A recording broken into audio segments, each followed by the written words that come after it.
Teri kisinga kunnuma mu Uganda. Museveni yasavinga generation ye neggwako. Nasavinga generation y'abakitaffe neggwako. Yasavi generation yaffe, yasavinze generation yaffe.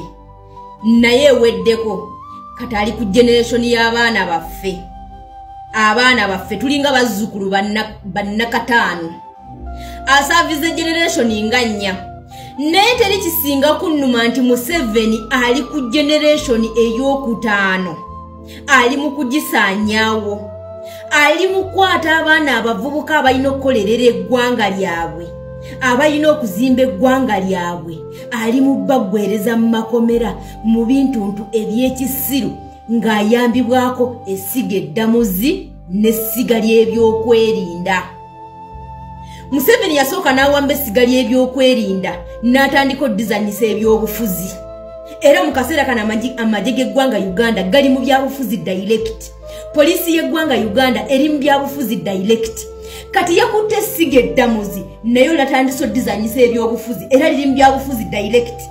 Toyina bw'oyinza kuyimirira n'oŋŋamba nti gwe mulamuzi gwe. Wakeera ku makya n'osoma amateeka. Ne bakwata abantu 13. Ne babakuleetera nti babbye essimu emu era ne babba n'omusirikale wa poliisi emitwalo 10 nga bantu 13 be babbye essimu emu. Naye nga n'essimu gy'ogamba nti gye babbye mu Uganda teriimu terinyanga namwe ekika ky'essimu. Awo nga si byabufuzi. Bannayuganda njagala mujjukire nti nno Museveni yabadde ayina tuulu gy'atulugunyizaamu abamuvuganya nga ye kooti masho. Ng'era buli mwana gwe bakwata bamutwala mu kooti masho ne bamugulako omusango gw'okulya mu nsi olukwe, yabadde n'ebyokulwanyisa, yabadde n'ebyambalo by'amagye. Okuva kooti enkulu lwe yajjawo kooti masho n'egijjawo. Era Museveni abukuta ayagala kuzza kooti masho eyo. Era kyekyasasuza n'ababaka bali mu luwummula, bali mu liseshoni, bali mu kuteekateeka tteeka lya UPDF Act likomewo bazzeewo kooti masho. Bwe baamala okuggyawo kooti masho, Museveni yakola sipiiki. Bannayuganda temumanyi nnyo okuwa Museveni budde ng'ayogera. Museveni buli kintu ky'aba agenda okukola n'okuzzaako asooka kitugamba. Museveni akaddiye takyalimba, ayogerako ate ng'omusezi agula essowaani. Museveni yavaayo n'akola sipiiki ng'addamu Winnie Dolo. N'agamba kooti masho ebadde muyambyeko ku kulwanyisa ababbisa amaanyi. Kati ssaawa zino buli mwana gwe bakwata bakozesa essiga eddamuzi lyennyini. Ne balizanyisa ebyobufuzi. Kooti masho yavuddewo emakindi wadde wafuuse makindi nga gye basibira abaana b'abantu. Kati ssaawa zino Masaka ye yafuuse essibiro ly'abaana b'abantu nga basimanya ku aggravated robbery. Abaana babbisa mundu. Oba mukitegeera babbisa byakulwanyisa, babbisa biso naye nga babba busimu. Bannayuganda, Museveni yasaanyawo omulembe gwaffe, yasaanyawo gw'abakitaffe, kati ali ku gw'abazzukulu. Essiga eddamuzi lyatandise okuzannya ebyobufuzi. Era lye bali mu kukozesa mu kaseera kano okunyigiriza bannayuganda n'okusiba bannayuganda, kubanga tukijjukire nti kooti masho yavaawo.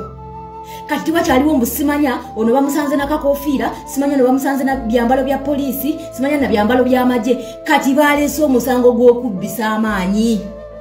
Era otunuulira omulamuzi n'ayimirira n'akulaga kati ye tuulu eya aggravated robbery gye baleese, gye bali mu kukozesa ku ba opponenti baabwe, ku bantu abali mu kulwanirira obutali bwenkanya mu ggwanga Uganda.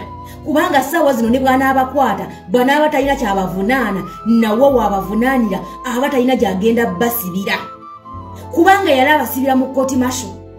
Kati kooti masho okuva lwe bagiyimiriza, Museveni yavaayo n'akola sipiiki n'agamba kooti masho yabadde muyambyeko okukwata ababbi, ababbisa amaanyi, ababbisa ebiso, ababbisa kwegambayo ebintu eby'obutemu. Oba kitegeera? Kati ssaawa zino kooti y'e Masaka ye yafuuse nga kooti masho new musango, kwegamba baakyusizzaamu katono ne bashifutinga ne badda mu aggravated robbery, naye nga baleseewo nti kiri babbisa byakulwanyisa, babbisa mundu, babbisa biso, babbisa majambiya. Oba okitegeera? Just baakyusizzaamu katono mu musango. Era kati buli mwana gwe bakwata babajja mu mayumba gaabwe babawamba ku makubo babawamba ludda wanga bwe bakolanga lulinga batwala mu kooti masho babasibako omusango gwa kubbisa maanyi. Kati yeyafuuse tuulu ey'okulwanyisa abavubuka abato abalina okukolerera eggwanga lyabwe mu nsi zino mwe tuli. Abavubuka be bawa priority okusinga abakadde kubanga be baba bakyalina amaanyi agazimba eggwanga. Emirimu baba bakyalina amaanyi agakola emirimu ensi mwe zijja omusolo okusinga abakadde. Naye ate mu Uganda priority bagitadde ku bakadde abatakyasobola na kwebeezaawo ng'abavubuka be basiba be bamalira mu makomera mu bintu eby'obufuzi ate be balina okulabirira abakadde. Kwegamba n'otunuulira eggwanga liringa erikyakyalina bantu bakulu, liringa erikyakyalina bantu balyagaliza, liringa erikyakyalina bantu balaba kituufu. Eggwanga lyawaba. Eggwanga lyawaba olunaku bwe bakwata ku constitution ne bajjawo term limit. Eggwanga we lyawabira we lyaviira ku track. Ssaawa zino buli muntu atunula ku munne. Eggwanga terikyalina kye lizzaako. Bannayuganda abaana abato abalamuzi beekobaanye ne dikiteeta bali mu kusaanyaawo eggwanga. Tolina buyinza kungamba nti okwata abavubuka abato abalina okukolerera eggwanga n'osaanyawo future yaabwe. Kitegeeza okwata abavubuka abo n'osaanyawo future n'ey'abaana bano abato be bazadde bw'amaka gumu myaka 2 oba ogisaanyizzaawo. Kyekyo kye ndi mu kugamba nti Museveni ali mu kusaanyaawo emirembe 2. 2 generations are being crushed by that old man. Ali mu kusaanyawo generation y'emirembe myaka 2 okutuuka ku 3 ne generation myaka 2 okukka wansi ne generation myaka 5 okukkira ddala wansi gy'ali mu kusaanyawo essaawa zino. Eggwanga lyonna lisirise, abalamuzi basirise. Tolina buyinza kungamba nti omulamuzi weekobaanye n'obumenyi bw'amateeka oli mu kumenya amateeka wabula ng'oyita mu mateeka. Ekkooti eyali ebayambako okutulugunya bannansi baagijjawo ne bakulaga nti banyoomye. Museveni yavaayo n'akola sipiiki yawandiika nakiwandiiko n'akiteeka ku mikutu gye n'agamba bayiru bazijjewo kuba bbi ne poliisi bondi nga batandise okuteekateeka butya bwe bagenda okutandika okuvunaana abantu kubanga ekya kooti masho kyali kimulabisa international. Oba mukitegeera kwe kusala waleeta emisango gy'obubbi gy'abaateekawo nga trending cases now era gye giri mu kutrendinga. Buli muvubuka gwe bamukwata, buli muvubuka gwe bakwata mubbi yabbye essimu, mubbi yabbye essimu, okubba essimu ngabbisa maanyi. Ababbi b'essimu bali wali ku Gatherland, bali wali tebabakwata. Ababbi bannakunku bali mu parliament basibye amatayi bali mu offices za government ba permanent secretary ba ministers bali mu kunyagulula eggwanga Uganda in billions of money. Bali ku baana bali mu kulwanirira obwenkanya n'okuleekaanira ababbi be bali mu kuvundiza mu makomera. Generation are being crushed by those corrupt leaders, thieves, criminals. Eryo eggwanga liba liragawa. Oyinza okuza ekibira ng'otema miti mito. Ffe tukyalina obulamu obukolerera eggwanga eryo. Bano baweddeko bali ku kawungezi banaatera kufa kusaanawo. Bagenda kutuuka okuva mu nsi muno nga ne generation eyali badde eyimirira mu bifo bye balimu emaze okusaanawo. Eryo ggwanga nnabaki? Eryo ggwanga nnabaki? Abantu bonna bapulaningira amawanga bapulaningira ku mijiji mito ku baana bato. Bano bata abaana abato abali mu bakubira endula babasaba good services, good equality, good whatever. Be bali mu kumalawo, be bali mu crushing, they are crushing young generations. Balekawo bana abakadde abatakyalina future. Omuntu okucrushing otyo omuntu akyalina emyaka 5 mu maaso n'olekawo omuntu asigaze emyaka 5 ku 10 mu maaso. Awo bozimba ggwanga oba oli mu kusaanyawo ggwanga.